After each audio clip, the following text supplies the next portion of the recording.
हम यही आपको एक्सप्लेन और अर्ज करने की कोशिश कर रहे हैं। जिस वक्त चाय की प्याली में एक तूफ़ान मचा हुआ है, हमने जो ये प्रोक्योरमेंट करनी थी ये पाकिस्तान के एक्सचेकर के पैसे से करनी थी, जो हमने मना कर दी। प्राइवेट सेक्टर को इनकरेज किया, उससे जो इंपोर्ट हुआ हमने आपके ख़जाने में कुछ $1 मिलियन टैक्स की सूरत में कमा के आपको दे दिए। गंदम इंपोर्ट का मामला चाय की प्याली में तूफान है, मामले में झोल है, बहरान है, ना करप्शन। तहकीकाती कमेटी में तलबी हुई तो जरूर जाऊंगा। साबिक निगरा वजीर आजम अनवारुल हक काकड़ का सवाल ये है में इंटरव्यू। कहा गंदम दरामद पर पाबंदी उठाकर निजी सेक्टर को सहूलत दी कि खुद भी कमाओ और हमारे लिए भी कमाओ। आलमी सप्लाई चेन मुतासिर होने पर निजी सेक्टर को गंदम इंपोर्ट की इजाज़त दी गई। हमारे दौर से पहले ही निजी सेक्टर को गंदम दरामद की इजाज़त थी। कोरोना में गंदम खरीदारी के SRO ज़बानी PTI दौरे हुकूमत में जारी हुए ताकि आसानी से मुल्क में गंदम आए और मार्केट में गैप ना आए। कुत्ते का खाना बाहर से मंगवाने पर अशराफिया को एतराज़ नहीं, गरीब को सस्ती रोटी मिलने पर एतराज़ किया जाता है। बोले निगरां वज़ीर आज़म रहा, डिप्टी प्राइम मिनिस्टर या वज़ीर ख़ारजा का ओहदा कैसे ले सकता हूँ।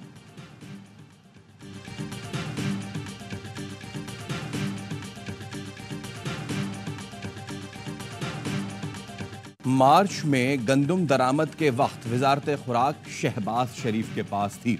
ज़राए का इंकशाफ, शहबाज हुकूमत के पहले 6 माह 6,91,000 मैट्रिक टन गंदम दरामद की गई। राना तनवीर को नेशनल फूड सिक्योरिटी का इजाफी अलमदान 3 अप्रैल को दिया गया। वजीर आजम ने गंदम दरामद के मामले पर सेक्रेटरी फूड मोहम्मद आसिफ को हटा दिया था।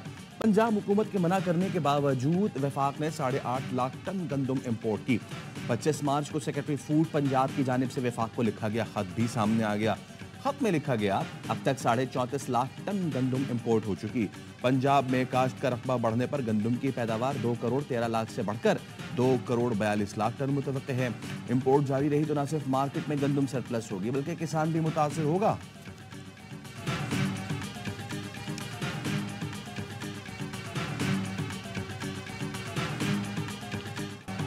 पाकिस्तान में अरबों डॉलर की सरमायाकारी के दरवाजे खुलने का इम्कान। सऊदी अरब के सरमायाकारों का वफ्द पाकिस्तान पहुंच गया। वफाकी वज़ीर मुसद्दिक मलिक और जाम कमाल ने इस्तकबाल किया। सऊदी वफ्द 30 से ज़ायद कंपनियों के 50 सरमायाकारों पर मुश्तमिल है। वफ्द पाकिस्तान में तिजारत और सरमायाकारी के नए मौक़ों का जायजा लेगा। पाक सऊदी सरमायाकारी का इब्तिदाई सेशन आज शुरू होगा। 10 से 15 अरब डॉलर सरमायाकारी की राह हमवार होगी। वफाकी वज़ीर जाम कमाल कहते हैं बिजनेस टू बिजनेस मीटिंग्स ज़राअत, कानकनी, इंसानी वसाइल, तवानाई और दीगर शोबों पर तवज्जो मरकूज होगी। मौजूदा रिफाइनरी, IT, मजहबी सयाहत, टेलीकॉम और दीगर शोबे भी ज़ेरे बहस आएंगे।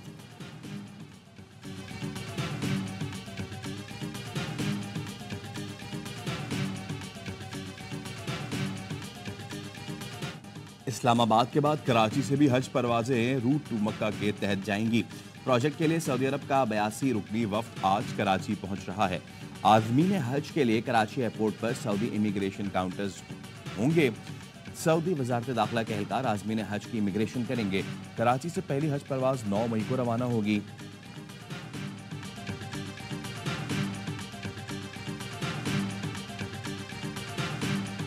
आपने कैटेगोरिकली कहा वजारतें नहीं लेंगे, ये रिविजिट हो सकता है? Anything can happen in politics, can't rule out things ना। ये फैसला हमारी सेंट्रल एग्जीक्यूटिव कमेटी करेगी। प्राइम मिनिस्टर साहब ने फिर कन्वे किया चेयरमैन बिलावल साहब को, जो भी फैसला CC करेगी फिर वो कन्वे कर दिया जाए। वफाकी काबीना में जाना चाहिए या नहीं, पीपल्स पार्टी की सेंट्रल एग्जीक्यूटिव कमेटी गौर करेगी। PP रहनुमा नैयर बुखारी की प्रोग्राम सवाल ये है में गुफ्तगू। कहा 2 दिन पहले बिलावल भुट्टो की वज़ीर आज़म से मुलाकात हुई थी। नून लीग का इसरार था पीपल्स पार्टी हुकूमत में शामिल हो। नून लीग हुकूमत चलाए, पॉलिसियां बनाए, PP हिमायत करेगी। PP की जानिब से हुकूमत को खतरा नहीं होगा। जजेस तकर्री पर कोई तजावीज़ आई तो PP ज़रूर देखेगी। आईनी तरमीम फर्द वाहिद के लिए नहीं होनी चाहिए।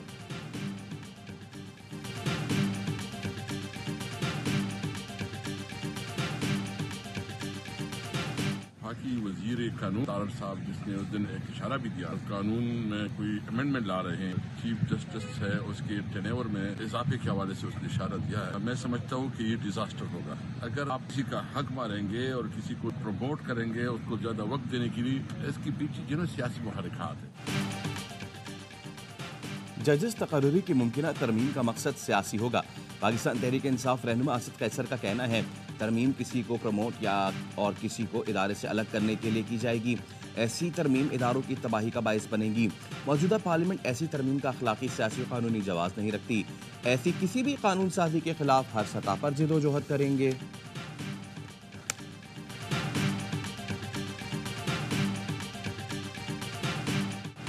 किसानों का मुल्क भर में एहतजाज का ऐलान। 10 मई को मुल्तान से तहरीक शुरू होगी। चेयरमैन किसान इत्तेहाद खालिद खोखर ने कहा, गंदम दरामद करने का फैसला सिर्फ माल बनाने के लिए किया गया। मुल्क में 44 लाख मैट्रिक टन गंदम मौजूद थी, फिर भी दरामद की गई। गंदम की दरामद के लिए $1 अरब का ज़र मुबादला बाहर गया। किसानों का 400 अरब रुपए का नुकसान हुआ। करप्शन की खातिर 6 करोड़ काश्तकारों का मुआशी कत्ल किया गया। काश्तकार मुहिब्बे वतन है, अपनी जमीन या पैसा बैरून मुल्क लेकर नहीं जाता। गंदम स्मगल करने वालों को रियासत का पूरा सिस्टम सपोर्ट करता है। जिम्मेदारों को फांसी दी जाए।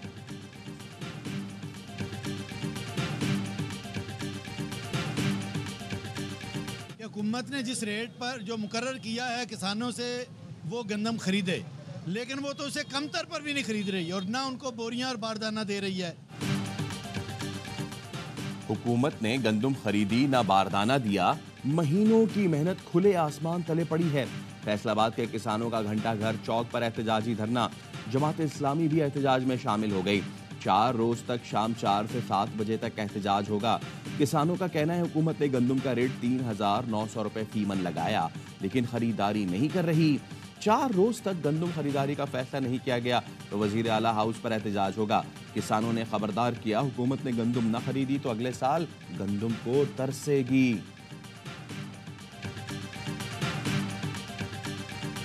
जो गंदम का एक बहुत बड़े क्राइसिस है। शहबाज शरीफ और ये लोग तो अभी जो स्कैंडल है उसको दफनाने के लिए भरपूर कोशिश कर रहे हैं। इंशाअल्लाह ताला हम अपने किसानों के साथ खड़े होंगे। पीटीआई का किसानों का साथ देने का ऐलान। असद कैसर ने कहा, हुकूमत गंदम स्कैंडल को दबाने की कोशिश कर रही है। हम किसानों के साथ खड़े होंगे। जुल्म की रात जल्द खत्म होने वाली है। जबरो जुल्म पर असेंबली फ्लोर पर आवाज उठाऊंगा। मुशीर इत्तलात केपी बैरिस्टर सैफ ने कहा, 98 अरब रुपए की 6 लाख टन से ज्यादा गंदम दरामद की गई। विफाक में हुकूमत बनने के बाद भी गंदम दरामद का सिलसिला जारी रहा। अप्रैल में गंदम किसके कहने पर दरामद की जाती रही? हुकूमत की गलत पॉलिसी की वजह से किसान रुल गए। हुकूमत के पास किसानों की रिलीफ के लिए कोई प्लान नहीं।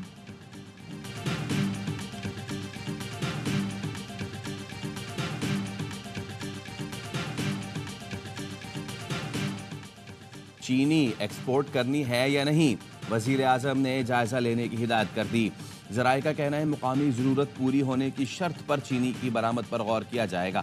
चीनी की कीमत में इजाफा ना होना यकीनी बनाया जाएगा। शुगर मिल्स मालिकान ने 15 लाख मेट्रिक टन चीनी बरामद करने का मुतालबा कर रखा है। पहले मरहले में 5 लाख टन चीनी बरामद करने की इजाज़त मांगी गई है।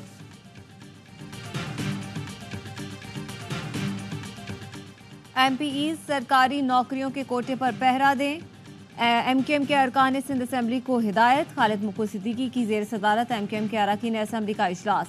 सियासी और मुआशी सूरत-ए-हाल और कराची में अमन अमान का जायजा लिया गया। खालिद मकबूल सिद्दीकी ने कहा, अरकान सरकारी नौकरियों में शहरी सिंध के कोटे पर नजर रखें ताकि काबिल नौजवानों को हक से महरूम ना किया जा सके। कराची, हैदराबाद, मीरपुर खास के मसाइल असेंबली में उठाएं।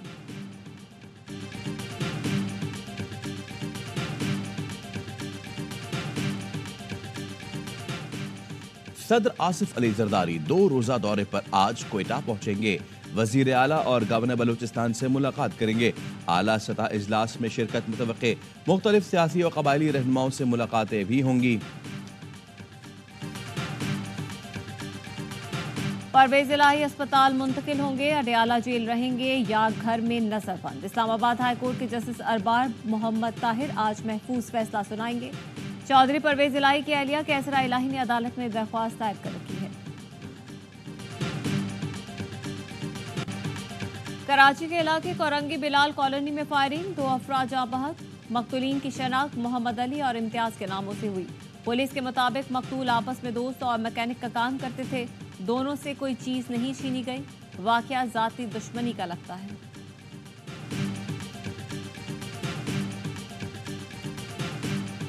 हमारी पुलिस, रेंजर्स, हमारी अफवाज के शोहदा का खून है, जिसकी वजह से इस शहर में अब कुछ न कुछ हालात बेहतर हैं। जो स्ट्रीट क्राइम वगैरह के वाक़यात हैं उस पर भी काबू पा लेंगे।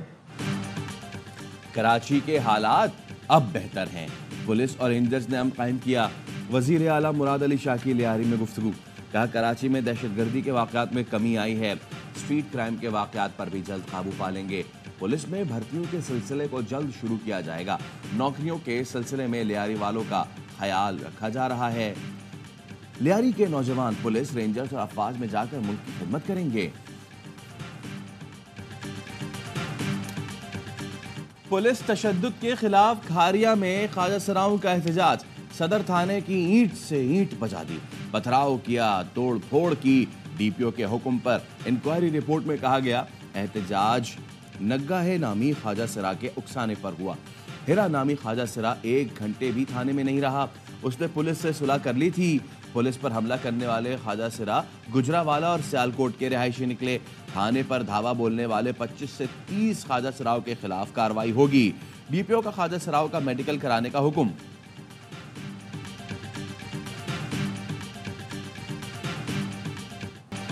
गजा में इसराइली जारियत बरकरार, जैतून में घर पर इसराइली बमबारी में वालिदा और बेटी शहीद। तिलकरम में इसराइली फोर्सेस ने 5 फलस्तीनी शहीद कर दिए। नेतन्याहू ने मजलूम फलस्तीनियों की आवाज़ बनने पर अल जजीरा को बंद कर दिया।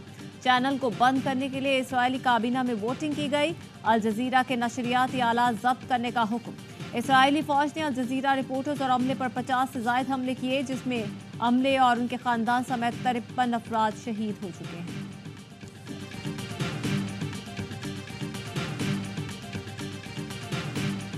अमेरिका से यूरोप तक मजलूम फलस्तीनियों के हक में मुजाहरे। अमेरिका के यूनिवर्सिटी स्टूडेंट्स इसराइल के खिलाफ डट गए। वर्जीनिया यूनिवर्सिटी में पुलिस ने 25 तलबा को गिरफ्तार कर लिया। कंपाउंड में लगे मुजाहिरीन के कैंप उखाड़ दिए। तलबा का न्यूयॉर्क यूनिवर्सिटी, न्यू जर्सी की प्रिंसटन यूनिवर्सिटी और शिकागो यूनिवर्सिटी में एहतजाज जारी। फ्रांस की मुख्तलिफ जामियात में भी इसराइल के खिलाफ मुजाहरों में शिद्दत आ गई। जर्मनी के शहर बर्लिन में एहतजाज करने वाले कई तलबा गिरफ्तार कर लिए गए।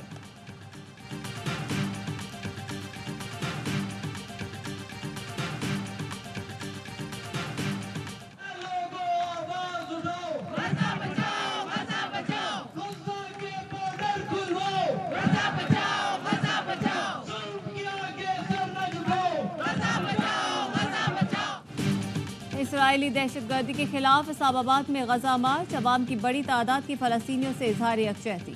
जमात इस्लामी के रहनुमा मुश्ताक अहमद खान ने खिताब करते हुए कहा, अमेरिका और यूरोप के अवाम फलस्तीन के साथ खड़े हैं।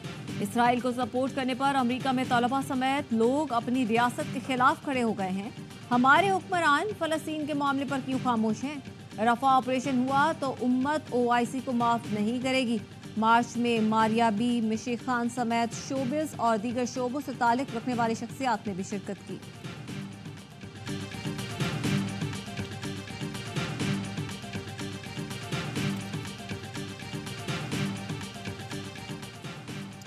अमीर जमात इस्लामी से ईरानी सफीर की मुलाकात, दौरा ईरान की दावत दे दी।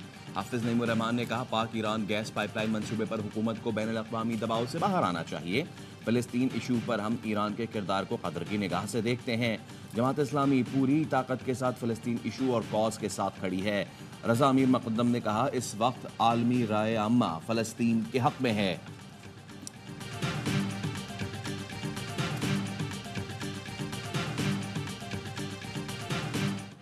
लाहौर में पिंक गेम्स इख्तिताम पजीर, वज़ीर आला पंजाब ने खिलाड़ियों में इनामात तकसीम किए। मरीम नवाज ने कहा, पिंक गेम्स में शरीक खिलाड़ियों में से नेशनल और वर्ल्ड चैंपियन निकलेंगे। पिंक गेम्स को पूरे पंजाब में फैलाएंगे। फ्री इलेक्ट्रिक मोटरसाइकिल में लड़कियों का भी बहुत बड़ा हिस्सा है। सारी मोटरसाइकिलें लड़कियों को चाहिए तो देंगे। वज़ीर आला ने तकरीब के दौरान फूल देने वाली बच्ची को स्टेज पर बुलाया। कहा, बच्ची ने बताया, मेरे पास इतने ही पैसे थे कि फूल ले सकूं। बढ़ते जज्बात से बच्ची की आंखें छलक पड़ी। वज़ीर आला पंजाब ने शादरा मेट्रो बस स्टेशन की रीमॉडलिंग प्रोजेक्ट का इफ्तिताह किया। खवातीन के लिए बने काउंटर का भी दौरा किया। मरियम नवाज ने मेट्रो बस पर सफर किया और सहूलतों का जायजा लिया। लाहौर में जल्द इलेक्ट्रिक बसें लाने का ऐलान।